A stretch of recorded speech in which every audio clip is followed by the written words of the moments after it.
Hi, you guys. You're good? Okay. So I thank you for coming yet again on a rainy night, because if we have writers speak, it's raining. I want to remind you all about the student readings on December 7th. If you are interested in reading and haven't read recently and haven't spoken to me yet, be in touch. Otherwise, don't. And just to check out the prompt of the day, which is still appearing on the Writers Speak Wednesday Facebook page. So tonight we have the wonderful pleasure, fantastic and fabulous pleasure of having with us a titan. A titan. I'm trying to remember all the words. An exquisite titan. Dan Menaker started at The New Yorker in 1969 as a fact checker. He became the fiction editor in 1976. He moved to Random House as a senior editor in 1995 and became executive editor at HarperCollins in 2001.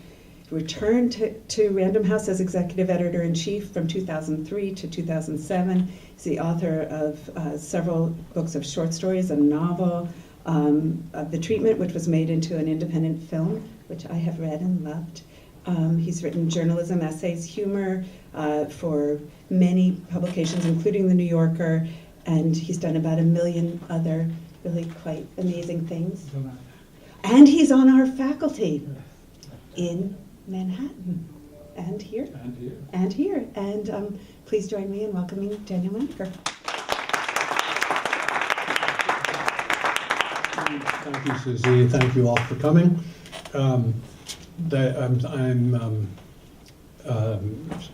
I was promised to be described as exquisite, but then I asked not to be, but I'd like to reconsider that.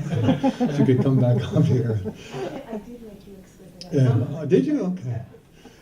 Titan I like, but I'm feeling at this age more loosened than tightened.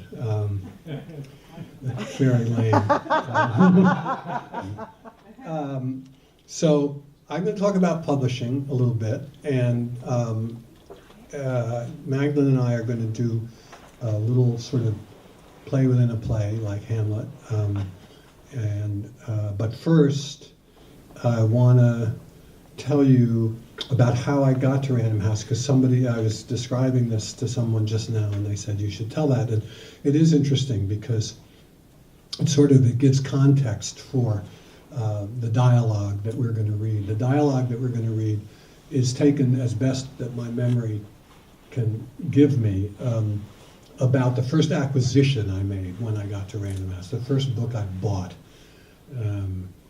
it was by George Saunders. It was called Civil War, Land in Bad Decline, but I knew nothing about publishing. I think I'd been at Random House for 3 or 4 months. A colleague said to me, have you been to a marketing meeting? And I said, what's a marketing meeting? I was on a different floor. And the fact is that Tina Brown was the editor of The New Yorker at that time, and her husband, Harry Evans, was, for a nanosecond, the publisher at Random House. And she wanted to get rid of a lot of people who had been at The New Yorker for a long time. And in fact, when my friend Charles McGrath, who went on to be editor of the New York Times Book Review, called me in the country and said that Bob Gottlieb had been fired and that Tina Brown had been hired, I said, we'll be both gone in 2 years. And indeed we were. Her mistake. That's all right.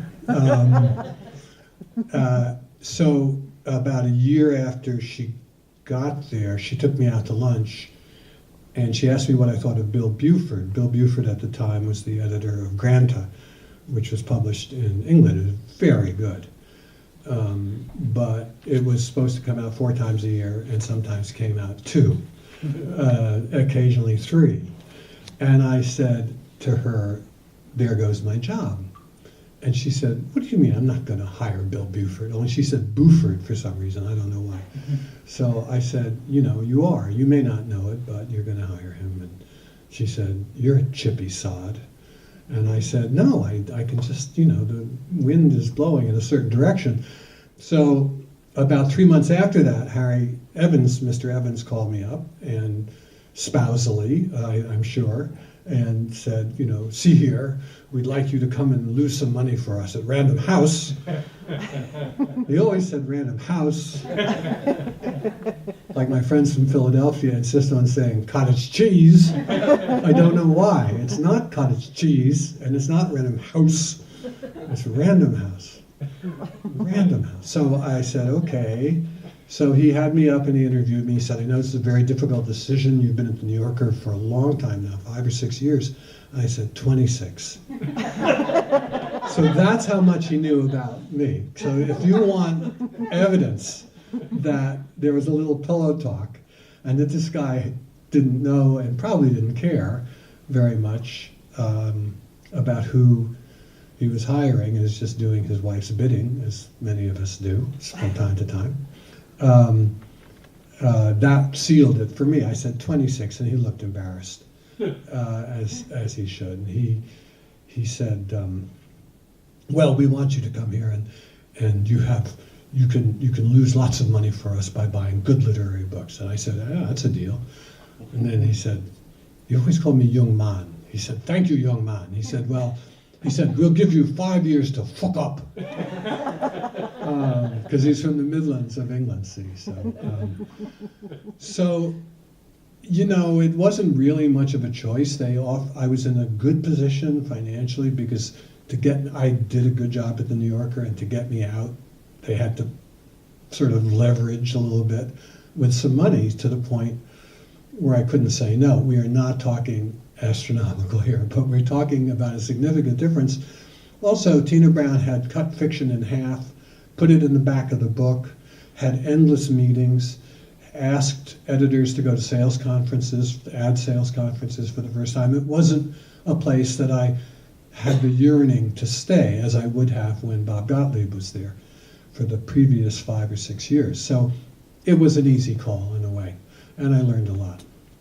So that's how I ended up there, and they didn't have an office for me on the regular floor, so they put me, you know, in the custodial wing somewhere. I never saw anybody. And all I did was get proposals and not go to the meetings I was supposed to go to. I mean, I really was kind of, you know, just taken on as a kind of gesture, I think. Anyway, finally I wanted to buy a book. After about 3 months, 4 months time, I thought, well, it's time for me to acquire a book. I'd worked with George Saunders, and he had a book of stories ready to go. Many of them had been published in the New Yorker. I had edited a lot of them, and so I'm going to ask Magdalene to come up, and I'm going to tell you, Anne Godoff at that time, the person who was editor-in-chief of Random House, who fairly quickly replaced Harry Evans as publisher, but she was the person I reported to, and so I went to her to talk about acquiring this book, and then she subsequently left and went to Penguin Press, which is her imprint alone. There's a lot of turnover in publishing, there always has been. That's not true, I just lied. For a long time, people sort of stayed where they were. There began to be turnover when media conglomerates took over publishing. That's when the corporatization of publishing started, and that's when the executive levels of publishing began to change the way they do in other corporations. For a long time there was stability, but even more now because of internet publishing, which we'll talk about later, there's a kind of not chaos, it's the other way. It's inchoate, that's what it is. We're waiting to see where things are going to land. But at this very time, it was kind of is half normal, so I was trying to acquire a book. Here's the conversation between me and Anne. I'm Anne, and Magdalene's me. I was 54, by the way, not a young man. And even less young I am now. So 54 years old. This is from a book I'm writing called My Mistake. It's a memoir, and it has a lot about publishing in it, but it's got a lot of other stuff too. So I'm Ann, remember. Ann, Dan. You sure you want to buy this book, Dan? Ann Godoff says this to me, referring to the first work I'm trying to acquire at Random House, a novella and short stories called Civil War Land and Bad Decline by George Saunders. I had edited Saunders at the New Yorker. Yes, and I do. Well, okay, do a P&L for it and we'll see. What's a P&L? A profit and loss statement. You don't know how? No, sorry. I'll walk you through it. What's the advance? My only knowledge came from what I had been paid for my book, so I thought surely I should offer significantly more. $50,000? For a book of stories? A lot of them have already been published, but okay, let's stick with that and see what happens. What's the payout? Payout? Yeah, start with how much of the advance the author will get on signing the contract. $30,000? Nah, 25. Okay, 25. And how about DNA? DNA? Delivery and acceptance. 25, I guess. No, you have to have an on-pub payment. On publication. Yes, on publication. Okay, Sorry. 20 for DNA and 5 on pub? So nothing for paperback on pub, huh? Okay, 10 for DNA, 10 for on pub, and 5 for the paperback? Nah, it's okay. You don't really need a paperback payment, but with bigger advances you do. I just wanted to mention it. Okay, 15 and 10 then. Okay, initial print. Initial print. Yes, initial print. How many hardcovers are we going to print at the start? 20,000. Much too much, 10. Okay, 10. Second printing. 5. Good! Paperback printing, assuming we'll do it in paperback, which is open to question. 15,000. That was a shot in the dusk, if not entirely in the dark. Probably more like 10. How about returns? Returns. Yes, how many unsold hardcovers will booksellers send back? 500. 1,000. Nah, you gotta figure 1/3. In this case, 5,000. Whoa. It's a shitty business, Dan. Okay, 5,000 returns. Okay, trim. Trim. Yeah, trim. How big is this book gonna be? She takes 3 books from the shelf in her office and shows me the 3 choices. Well, the small one. Right, it's an A trim. And the PPB, what about the PPB? PPB. Yeah, plant, printing, and binding. How much it costs to manufacture each book? I have no idea. Okay, with this book, no photographs, short book, no end papers, nothing fancy. Figure $1 a book. $1 a book. Great, okay. What's the price? The price? Yeah, what will a retail book buyer pay for this book? $21.95. I say, using my own most recent book as a guide. Good, for now anyway. The sales reps may want to price it under $20 though. So, how much are we going to earn against this advance? Here's an easy way to approximate it. We make about $3 in profit for each hardcover sale, $1 for each paperback. Esther Newberg, who's the agent, Esther Newberg won't let us have world rights, and there might not be any foreign countries interested in this book anyway, so we can't include that in any estimation of revenues. So if we sell 10,000 hardcovers, that's $30,000. Right, And say 10,000 paperbacks, that's $40,000. right. So the P&L doesn't work. Remember, the advance is $50,000, and the P&L has to show a profit in the bottom line. So we have to adjust the figures. Remember, though, you can't change the returns percentage. Increase the first printing to 15,000 and the second printing to 7,500? Terrific, that ought to do it. Isn't this scientific?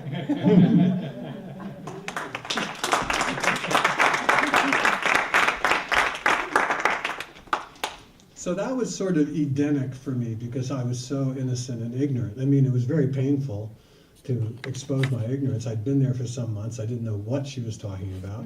I'd never seen a P&L. No one ever told me anything about it.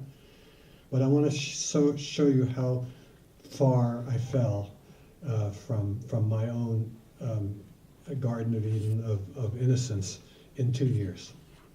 Now I'm 56. I'm trying to acquire 2 novels, one completed and the second underway, by a British writer. Anne likes the finished book. or takes my word for it that it's good, or is just in a good mood, and has authorized me to offer $100,000 for each book. On the phone to the agent in England, I say, with no guile, we're offering $100,000 for both books. He says, with acceptance detectable in his voice, you mean $50,000 for each one? I hesitate, but not very long. Yes, I say. Done and done, he says. But a lot of you may not know the sort of hurly-burly, how rough things can be on the editorial side. I just, from that dialogue we did, I'll give you one example. It was right there in hiding in plain sight. The name of the book was Civil War Land in Bad Decline. Then it was a novella about a semi-futuristic theme park, Civil War Land, that was beginning to lose its business. George Saunders is a satirist, and he's very funny. And now just imagine you're going out to sell this book and you're a sales rep. You're not a highly literary person, although you probably read and you like books. Certainly don't mean to disparage reps. But how would you react to a title like Civil War Land in Bad Decline? Yeah. You can't sell it. I mean, they came back up to our marketing meetings, which I finally started going to, and they said, this title is impossible. We can't sell this book. I mean, we go in and say to Cecily Hensley at Barnes & Noble, who's the big fiction buyer, we have a great book called Civil War Land in Bad Decline. She says, what? What are you talking about? You have to call it something else. But the author and the editor and even the publisher stood behind the title, and it was published that way. And it's kind of a classic in its own small way. It did pretty well. And George Saunders has gone on to be a mainstay of the New Yorker and is the head of the writing program at Syracuse, or at least was until very recently. And he's a good guy, and he's a Buddhist. And I think he's a Buddhist because he's angry. That's what I think about. That's what I think about Buddhists sometimes. We're going to have some questions, but before we do that, I thought to go even farther behind the business of publishing, it might be good to look at a book. So I've been kindly supplied with the stories of John Cheever. And I'm going to ask you to think about and tell me how many people in a publishing house had an important element of involvement with this book, and who would they be? And think of it as a physical object, please, not as a literary creation, just as what the president for a while of Random House was a guy named Alberto Vitali, who was the head of Olivetti in England and is famous for leaving the company because he thought there was no future in computers. And he would say to me, he called me professor, which Bob Reeves has finally made come true. But he would say, Professor, how many units are we going to move of this book? And that was the sort of recognition moment for me that this is a physical object that someone's trying to sell to somebody, like a brick, right? So my question is, who are the people that have to do directly with this book, would you guess? Or do you know? Maybe you know. I know somebody. Just look at it. Somebody had to do the art for the cover, right? Good. Someone has to do the art for the cover. So there's an art department, actually. And they design the covers. And what happens then, would you think? Does it go to printing? Pardon? Does it go in-house printing, or do you print? That's a good question. No, the printing is done in Chicago at the very famous plant R.R. Donnelley, which is one of the biggest printers of magazines and books in the world, I believe. No, let's go back to the art. Author's photograph. Author's photograph. Excellent. Let's see if there is one. It's on the back. Okay. Okay. Marketing. No, who paid for it? Who paid for the rights to use this photograph? Publisher? Because there's maybe the publisher, although publishers more and more try to unload the cost on the poor author. So that's why you get people's 8-year-old daughters taking blurry iPhone pictures of them on the backs of books, because a good professional photographer is not going to charge you less than $500. And if they're really, really quite good, it's going to be $1,000 to take those little photographs. But that's exactly the kind of thing I mean. That's the kind of thing that can be wrangled over. It can actually be in the contract. The agent gets involved, and it seems like a small matter, and then the author supplies a photograph somehow, and then the sales department says it's no good, that it's too dark, too brooding. I mean, the book could be about a serial killer, and they'd say, "Can't we have him smiling?" Yes, that's a good thing to pick out. I didn't realize this. Let's see who it was. It doesn't say.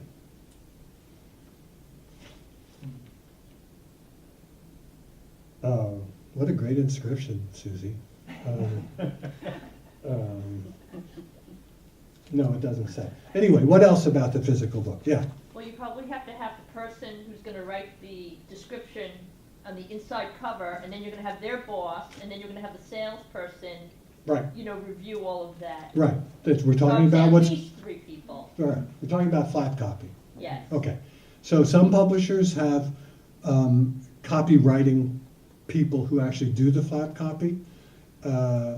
It's often sort of routine, and for literary stuff, usually editors have to go over it, and writers, of course, get approval. Publisher, again, if it's about a serial killer, but it's not cheerful enough, to sell, the publisher may say, lighten it up, lighten it up a little bit. So yeah, 4 or 5 people are having at it. What else? Yeah. If there's an introduction or a foreword or a preface, and those all probably have to be edited by a separate person. They have to be edited, they have to be paid for. By whom? And they also have to be procured. It's not every day that, if you ask Andrew Solomon to write the introduction to your book about, some kind of emotional subject, he won't do it unless he has a good reason. I remember that another thing that I'll jump ahead to and tell you before you can think of it yourself is the quotes on the back of a book, the blurbs, as we say. I wrote to a writer whose name escapes me for a very small novel called Safe Light about an emergency medical technician. Wonderful book, very unknown, but something I'm very proud of.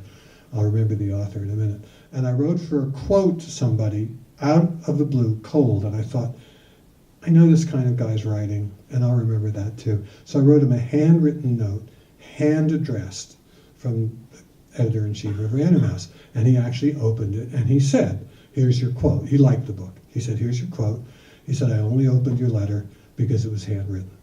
So, not that I sent lots of quote requests out. Once I sent a quote request to Scott Turow, and he called me up for a kind of legal thriller. He called me up. He said, I'm sorry, I can't give you a quote. I can't believe you asked me. If I even made this kind of call every time somebody, you and your ilk, asked me for a quote, and I really thought at first I thought he said elk, and I thought, I wouldn't mind having an elk, but no, he said I was repressing. I didn't even know I had an elk. I thought, I was exquisite, as we've been saying. So getting the quotes is another very hairy matter. Do they matter to you when you buy a book, the quotes? Yeah, Why? because that's what sells me on the book. If it's got a good quote, Okay. I typically pick it up off the table, read the quote, say, oh, this could be it. You don't find them sometimes feeling like they're sort of bologna sliced a little bit? I like quotes anyway. You like them? Okay. Yeah. Fair enough, yeah. But depending on where the quotes are from, like Kalamazoo, I'm like, okay, they had to go to Kalamazoo, this is pretty Right. bad. The Kalamazoo Morning News or something like Right. that. Yeah. Yeah, the provenance of the quote makes a difference. I say I think generally they're not, they're more important to intelligent book buyers than intelligent book buyers realize. I mean, they're sort of, it's like the package. This is called a package. Literally a package. This is a great package for this book. And that's what, but the quote part of it, what happens if they're not there, especially for a literary book, that's almost more important, because you may not even care what the quotes say, but they sort of ought to be there. You know, someone should have done enough work to put the Kalamazoo Daily News, if that's necessary, to put something on the back of the book. In this case, of course, since this is a posthumous collection by a world-famous writer, you don't need any quotes. Anything else? Yeah. Back to the artwork, I'm curious, because that's obviously so critical in sales. I'm assuming there's a committee and there's multiple proposals. I'm curious if there were ever focus groups that are done to test the covers, or? I don't know. I never was part of a focus group. You mean with real book buyer consumers? Yeah, curious. I don't know. All I do know is that this part of a book can be just about more maddening than any other part, because everybody can approve of the jacket, including the author, including the publisher, including the sales reps. And the author, who is what Richard Price once called, in my presence, fucking author,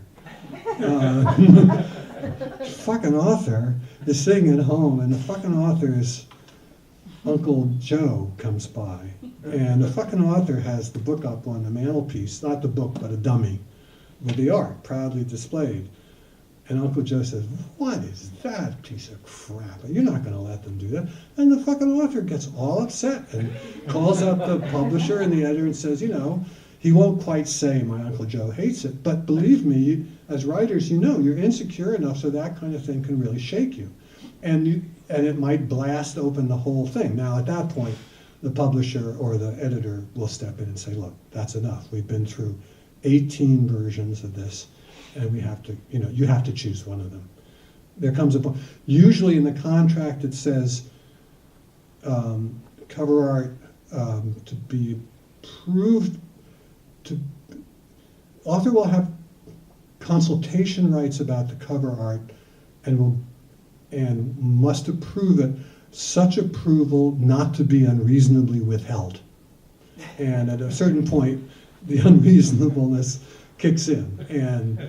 But sometimes you bet that John Grisham has absolute say. The higher the art, or Tom Brokaw, people who are huge best-selling writers are going to have the right of refusal of anything they want. Anything else about the physical book? Quality of the paper and the font. Excellent. Font size. Excellent. Quality of paper is really important. And, you know, there's been a long, slow decline in the quality of hardcover publication paper. This is not great. You would think it would be, but it's okay. But yeah, once with a novel, just for production costs, I wanted to have here.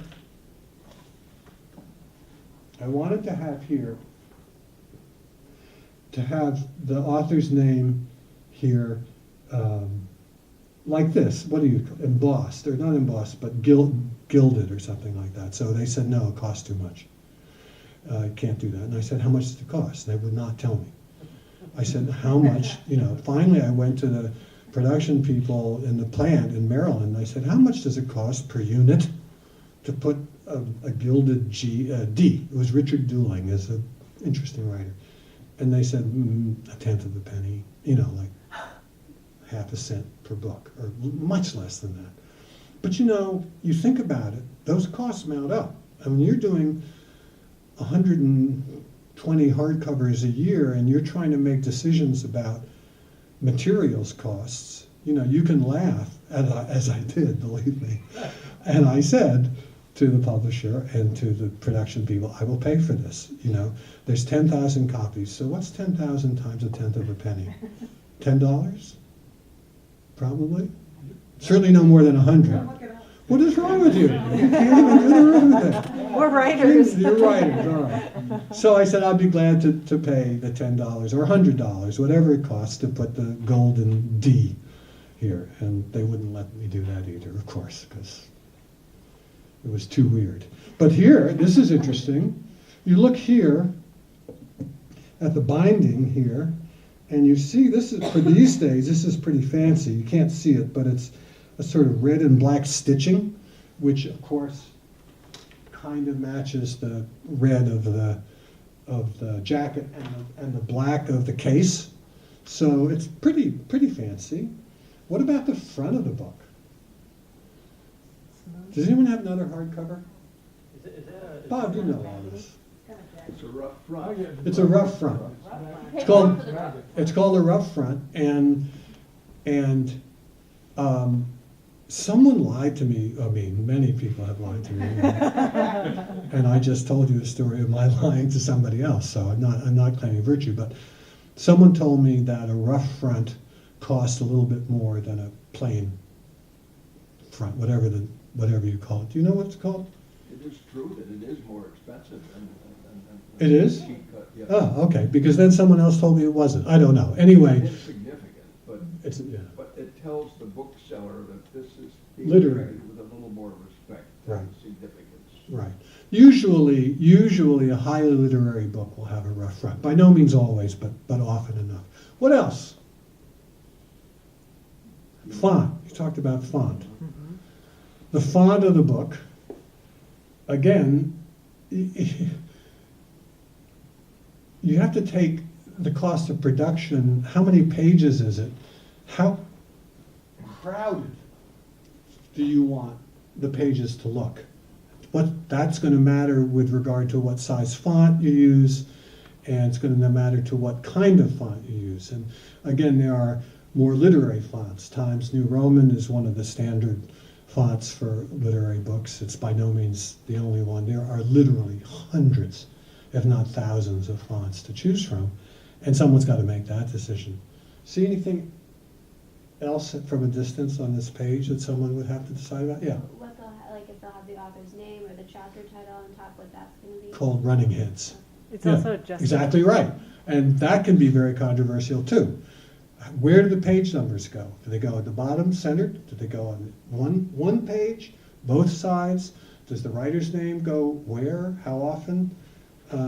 These are all decisions that have to be made. And let me say, I mean, I'm making it sound really complicated. Usually, most writers, agents, and editors can make these kinds of decisions without too much difficulty. They're not horrible, but cover art often is very vexed.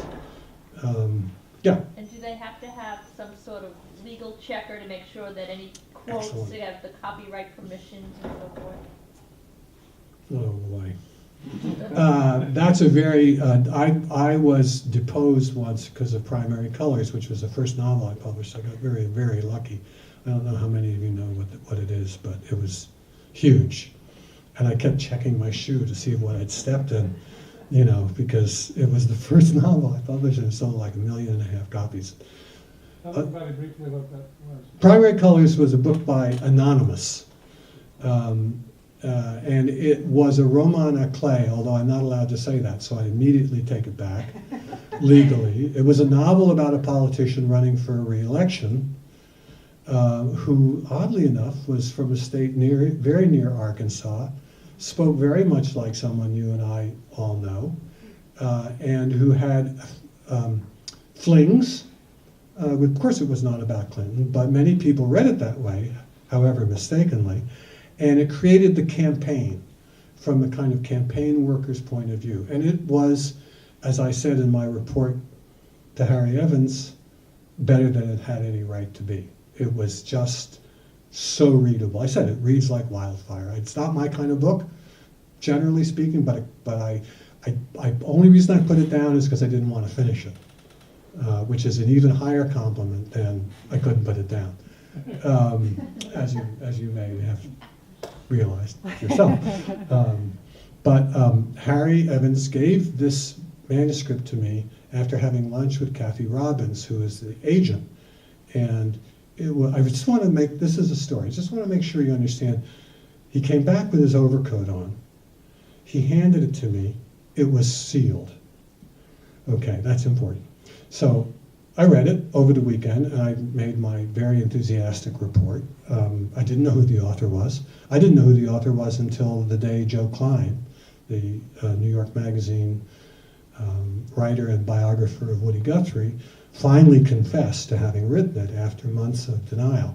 But anyway, I didn't know who it was, and I didn't care, interestingly enough to me. It didn't matter. I like the idea of anonymous writing. It's very rare. So I did my report on it, and what happened.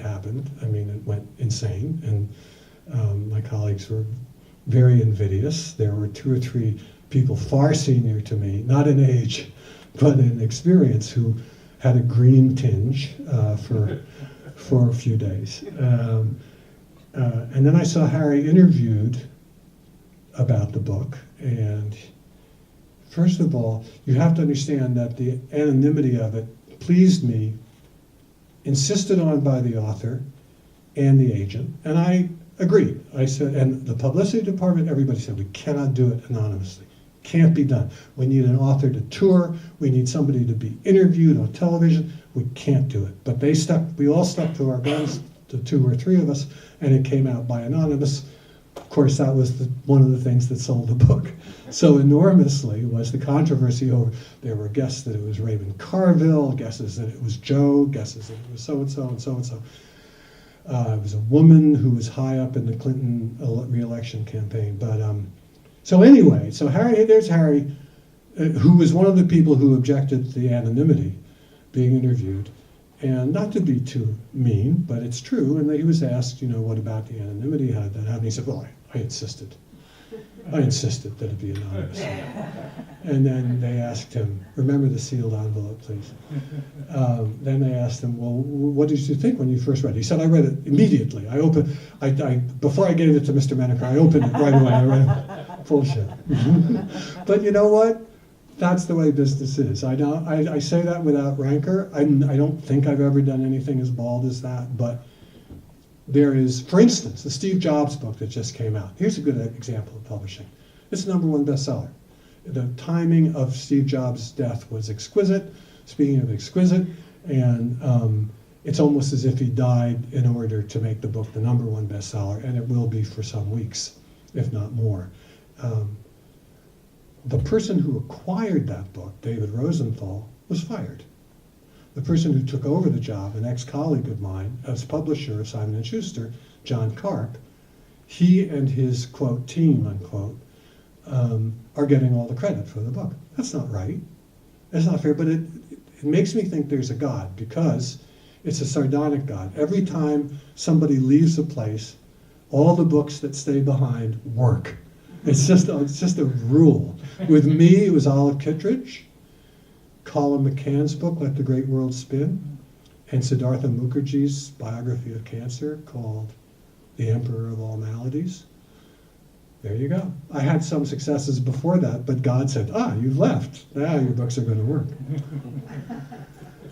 Okay, so we've just about covered that. I mean, I guess what I'm trying to say is that, a lot of us, including me, when we start to write, have, I won't say we're naive or I mean, you could probably figure a lot of this out yourself, but there's a kind of, if you're a little bit more informed about the vexations and complexities that happen before publication, and it goes for magazines as well, first of all, you'll be able to handle those vexations a little bit better. You'll know what to expect. You'll probably be more diplomatic and less flummoxed by them. And secondly, it'll kind of adjust your eyeglasses about how to look at the process of publication. It's not high culture. Even at the highest level, it's not high culture. There's a large business aspect to it.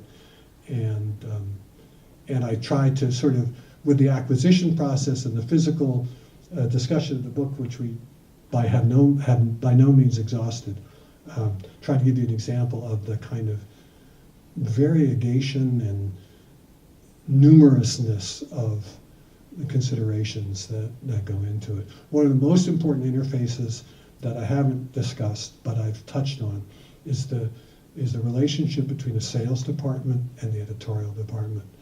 And therein lies a great deal of friction, because let's say the editorial department wants to make the list leader for that season be X, and the sales department doesn't think it's going to work. I mean, you have some real fireworks then.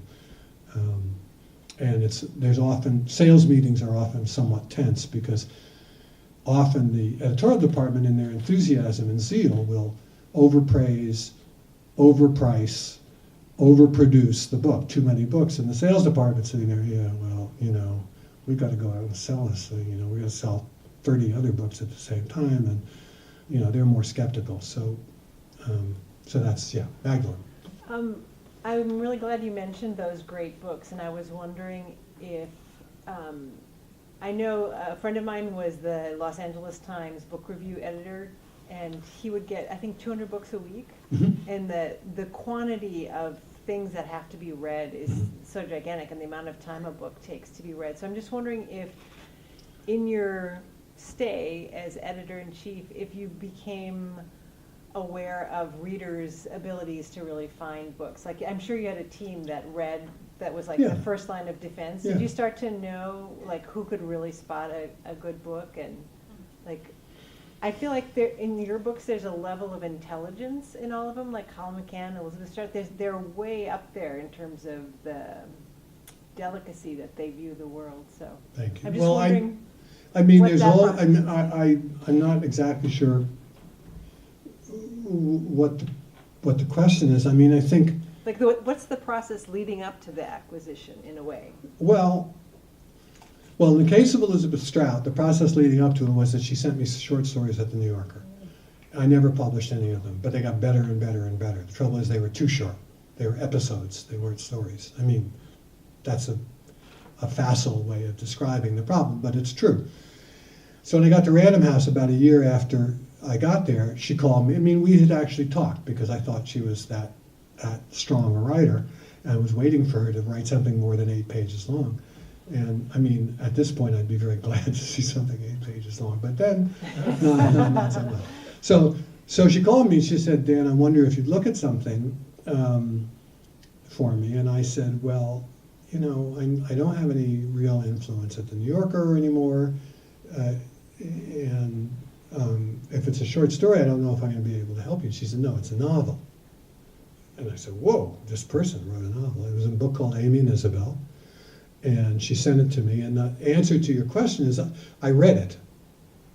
And from the first line, which I think I can quote, it must have been 10 years or so ago, I thought, I like this voice. It's a Maine, New England voice. It was an omniscient narrator, but she sounded like a townsperson. And that got me hooked. Just the way in a piece of music, and then I just loved the rest of the book, and it worked. It worked. Let me tell you 2 stories about that book, Amy and Isabel. One of the reasons it worked is that I went to lunch, and someone told me, always take a book to lunch. And I didn't even know that. I would go and say, hello, how are you? But so here I am. So somehow, a producer at the Today Show, I get to have lunch with her, Terry Schaefer. And so what's lying around my office? Well, the galleys of Amy and Isabel are lying around my office. So I say, okay, I'm late, I gotta pick this up. So I go, I give it to her, she reads it, and she loves it, and she gets whoever the equivalent of Matt Lauer was, or whatever, to invite Elizabeth Strout on the show. That's how random success can be. That's what a casino, it's not that the book wouldn't have done well, but I think it just gave it a huge initial burst of recognition and enthusiasm. The second story about that book is that the cover was very difficult, and when it finally was resolved, the sales force didn't like it and thought it was a picture of a Maine town with a river flowing, sort of rocky, and then underneath was a lock of hair, I think. It's sort of brown, sort of sepia colored. And and the way I just described it, I would hate it, but I loved it. I thought it was just perfect. So we stood up for that. The art department, head of the art department, I stood up for that. All my colleagues thought it was a death knell for the book. So the book works. And I swear to God, within a month, people are, about certain kinds of novels, people are saying, could we get the Amy and Isabel look on this? You know, could you give us, give us something like that Amy and Isabel thing, you know? So there's a lot of retroactivity in publishing. But in terms of reading, I think that I think that it is a casino. I don't think I think there's a huge amount of luck involved in an editor's success and in a writer's success. But on the editor's part, there are some people who have a knack. It's almost Aspergerian. I've worked with 4 or 5 people who just, like, I'll give you Seabiscuit, perfect example. I was there when that book came up in editorial meeting. And somebody said, talk about beating a dead horse. But the guy, John Karp, who is now the publisher of Simon & Schuster, he loved the book. It's by Laura Hillenbrand, who has a #1 bestseller now called Unbroken. And he stuck with it, and he stayed with it. Another time, a young woman, about 28, says, you know what, I just read this book. I mean, nobody has time to be reading these books. She said, I just read this book called Reading Lolita in Tehran. And somebody says, reading what? Where? What are you talking about? So she sticks with it, buys it for something like $25,000, gets world rights, and the book is selling to this day. Tens of thousands of copies. So what I'm saying is there's a casino aspect, but sort of in long answer to your question, some people have an intuition about the art, especially in literary books. You know, Jonathan Kellerman, Patricia Cornwell, they're good. I mean, they're really good at what they do, and I have nothing but respect for that kind of thing. But what I will say is that it's not, that really is a business. That really is commerce. Though these wild card books that take off, Black Swan is another example, someone has to say, have fire in his eyes or her eyes and say, this, gotta have this book, you know? And then 9 times out of 10 it doesn't work. Yeah. If there's a first printing of, let's say, 2,000 copies. That's poetry you're talking about. Yeah. Okay, because I was in the middle of a conversation, or overhearing conversations, different authors, like, oh, my printing's 2,000. Then somebody else would say, like, it's only 2,000. You know, it was just, Right. a little cattiness going on. I was wondering, like, well, what do I know about 2,000? So. Well, it depends on the book, it depends on the press, it depends on the trim, it depends on whether it's a paperback or not, it depends on a lot of things. For a first collection of poetry, 2,000 is pretty good. 2,500, 3,000. Knopf poets usually get 2,000, 2,500. I mean, people who are really established for a book of shorts. So, I mean, probably initial prints have come down. Well, what if it's a novel? It depends on who's publishing it. Okay. I mean, if it's a small press, you'd wish for more. Yeah, I think it's probably, all things considered, pretty mingy. Yes. Once we finished our manuscript, how do we get published or get into the casino game? The casino game. Well, how do you we get the in there? jitney to Foxwoods, and Bob's your uncle. This is a question that many sort of teachers and writers are asked, without being rude, I'll give you, try to answer it in a less rude fashion. But the first rude fashion is that about 100,000 hardcover books get published every year in this country. Far too many, and all of those people figured it out. It's part of your job as a writer to figure it out. It's a sad truth, but it's a true truth. That said, or as my daughter says, that being said, which is right, I don't know. I think that said is right. That said, actually, we're living in a time now, the word publish means to make public, basically. I mean, it's a root. And that's why I say so many books by hardcover publishers are basically privished, because they don't really do anything for them at all. So, but to make something public now, to make your writing a novel-length thing public is easy for the first time. It's easy. You go to Pubit on Barnes & Noble, and you self-electronic, but they'll do the conversion for you into an e-file, and you can publish it electronically. That never was true before. I'm not... To the big boys. Yeah, okay, just one thing at a time.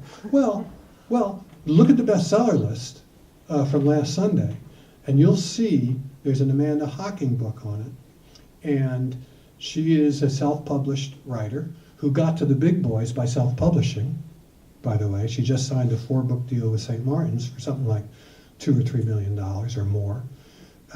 But she published her first book, 2 or 3 books herself. And what's interesting is in the bestseller list it says, as I was joking before, you know, the vampire meets the werewolf with the telephone to heaven, and whatever this commercial book is. And then it says the author, Amanda Hocking, and then in parenthesis, where it would often say Random House or Norton or something like that, it says Amanda Hocking. She published it herself. Nobody else published it. So one way to get to the big boys is to become a kind of self-marketer. She wrote a piece, we were talking about this earlier, she wrote a piece about how she did it. It took her like 3 or 4 years, social networking, thising, thating, and she just was utterly determined. The books, I'm told, are not of their kind, not bad. To get to the big boys, I have a couple of suggestions if you want to go right away. One is to look at books that you think are comparable to what you're working on, closely comparable, that is, in genre or category. Find out who the agents are. Okay. Write to the agents. Don't say you'd like to show them a manuscript, because they'll say no thank you. Send the manuscript. Send it electronically. If you have any name, if any teacher here or anybody says so-and-so suggested I try you, by all means, put it in the first sentence. But if that's not the case, just say, I know that you represented Laura Hillenbrand's book, Unbroken. I have a story of a World War II hero that nobody knows about, and which I think I would like to make into, here are 4 chapters to read. Now, some agents simply do not accept such submissions. Some do. That's one way. Another way is to take MFA program at Stony Brook and meet the people and take the workshops and, you know, kind of, and relax. I know it sounds strange, but relax a little bit.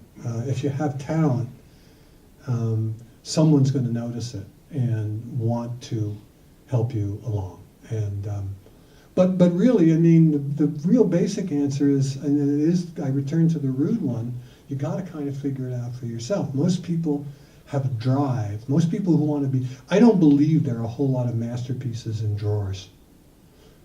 I mean, some people do, but I don't believe that. I think part of the kit of being a writer is the drive to figure out the answer to that question. Yeah. Okay. I've spent 30 years as a publicist and marketer in advertising. Mm-hmm. Am I able to publicize or market my own book, or does the publisher take all rights Good to question. do that? No. Well, first of Can all, we do it together? sure. First of all, you'll have, I mean, if you get to the big boys, you'll have a publicist. When I get to the big boys. When you get to the big boys, you'll have a publicist for your book. That publicist, he or she may have been the Xerox person 2 weeks earlier. But it may be somebody who's very expert in it, and they will publicize your book. You may find it because of the, you know, publishing, like other businesses, we have an unemployment recovery right now. Like other businesses, publishing is asking more and more work from fewer and fewer people, and that includes publicists. So your publicist may not have the time to give it the attention you want. You can hire an outside publicist for yourself. Nobody will hold it against you. It would be a mistake, in my opinion. Why? I don't think they really know more than you do if you have the background you say. I mean, Lynn Goldberg is probably the most well-known independent book publicist in New York, and I've worked with her, and she's done some stuff, but it usually costs $10,000 for them to do what they do, and sometimes the hits they get are not really worth the money or time. So I'd say your own canniness in combination with whatever publicity help you can get from your publisher is probably better. But by all means, do everything you can. I mean, when my book about conversation came out, I happened to edit Scott Simon. I know, I mean, that's pretty high up. So I wrote to him and I said, baldly, could I be on Weekend Edition? Here's the book. Might be interesting to talk about. And then lo and behold, I was. He couldn't interview me because of conflict of interest, but another person did. So take advantage of any connection you have. Thank you, we'll talk to you later. except me. Anything else? Yeah. I'd like to ask, in your time at Random House, how did the treatment of this so-called slush pile, which you might want to tell people what that means, whether it has evolved or changed substantially? The slush pile are the manuscripts that arrive unheralded, unagented, unshorn of any platform, or that's a mixed metaphor, shorn of any feathers, something. And they usually start out, "Dear Mr. House, I have written a fiction novel that I'd like you to consider." I have written a fictionalized novel that I would like you to consider. It's about, a vampire who is Jesus or something like that. It turns out to be Jesus or something like that. So I honestly don't know if anyone even looks at that stuff anymore. Well, what I was going to ask, in my time in publishing, which is a long time ago, we used to literally read every unsolicited manuscript that arrived. Yeah. And they were read by editorial assistants, very bright young people. Now they're returned only if they come with postage, unread, unlooked at all. You've answered your own question. I think that's generally true, and I think that's probably, I won't speak for Random House, So but it's one reason that aspiring writers have got to figure out some way of getting around that exactly, problem. yeah. Yeah. At the New Yorker, we got 200 to 250 stories a week, most of them totally unsolicited. Yeah, a week. That's like 10, 15,000 a year. And somebody looked at them. They looked at the first 4 or 5 sentences, maybe, and generally. And I don't know if they do that anymore. I mean, I think everybody's getting lean. I mean, the term lean and mean really applies here because, I think they've got to figure out, people have to figure an angle for themselves. It's very hard. Yeah. The Time story about Amazon putting the big boys out of it? Yes. So are they quivering in their... Yes.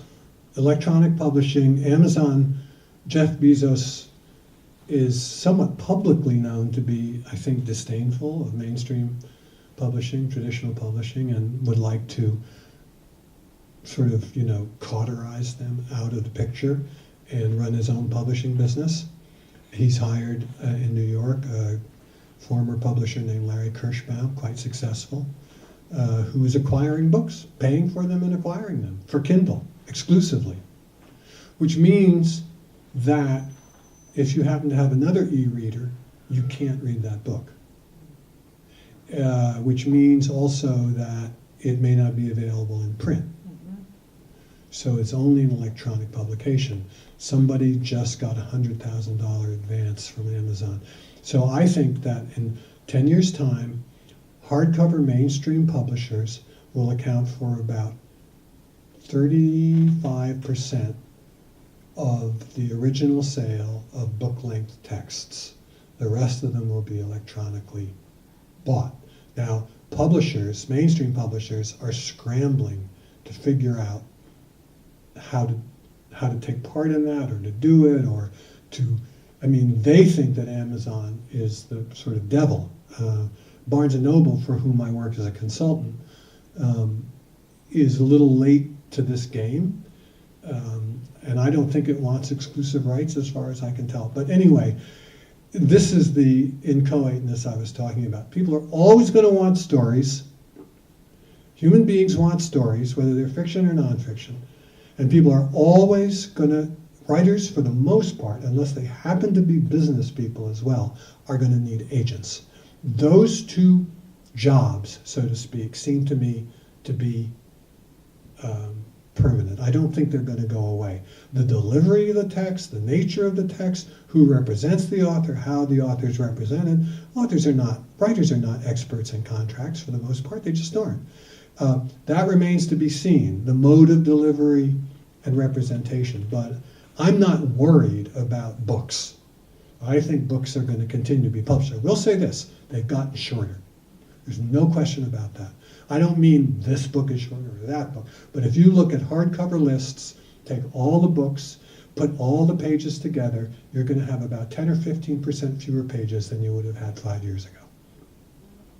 Yes? Through the good fortune of this MFA program, I've been able to write a movie script and a novel that's exactly the same story. Mhm. Is there any benefit or hazard to try to package them together when I send it out to the publishers, not publishing it myself?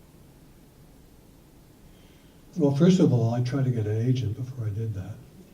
I've tried to get an agent whose company, big or small, has a Hollywood arm, or who has an association with a Hollywood agency, which is a different matter, but has a regular connection. If I were you, I wouldn't send them both out. No. Just the novel first. Yep. That's what my agent said to me, because I was in the same situation. He said, one thing at a time, let's do Yeah. the book first. Yeah, I mean, if the novel works, if somebody wants to buy it, then you've given them the cake, and then you say, here's the icing. I mean, I think it might be a little overwhelming, and it might look a little, like trying too hard if you sent out 2 full-length objects to be considered. Anyway, I mean, books are made into movies, and you have that. You say, "Oh, that's funny. I have the script." If the movie sells first, does that hinder the book?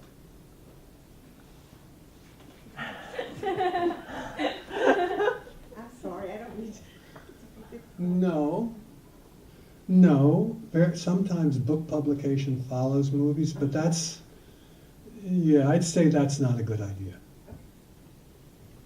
How you doing? Another 1 or 2 questions? Yeah, maybe one more question if there is one, or no, you're just biting your nails. Well, I actually don't have a question, but I probably should know the answer to this. But when let's say you're writing short stories and essays and publishing up on your own site, Mm-hmm. I mean, One thing is make sure there's a copyright. yeah, that was my answer. Make sure there's a copyright. When you What do you call it? Designate, things. I mean, because people steal them anyway, but at least you have legal recourse then. I just actually did that. I'm a little late in the game. I have a blog and I've just put copyright notice on it. Yeah. And then is that considered published already if you're going to submit it again somewhere That's a else? really good question. I found out for legal reasons that I dasn't go into, that if you show your manuscript to one other person, that's considered publication from a legal standpoint. That is to say, if you libel someone, or if you, or if you invade privacy of someone and you show it to a few people, the law will say that you have made it public. So, what was your question? Well, if you're trying to sell it to someone, a magazine or something, would they consider that already published because it's out there in public already? That's interesting. I'm I hope to be facing that same question, and I'm not sure. I believe that I know that people on the basis of blogs and publications, personal stuff, have gotten contracts, and sometimes the content of those blogs, or edited, or, put together or something like that, that content has been sort of reorganized and reconstituted and then published as a book. I think the answer is yes, it can be done. I think, it's a little bit like YouTube in a way, but except that's all electronic. Some things just take off. And some publisher will say to you, you know, someone may say, oh my God, you should read this stuff here. This is fabulous. And it only gets like 30 hits a day, but I mean, everything is really good. And some very enterprising agent or publisher will call and say, we'd like to make this into a book. Stop doing it now. And we'll take what we have and then you'll add to it. We'll make it a book. I think those kinds of things happen. I'm not sure about Go the Fuck to Sleep. You know about that book, right? I don't know if that wasn't online first.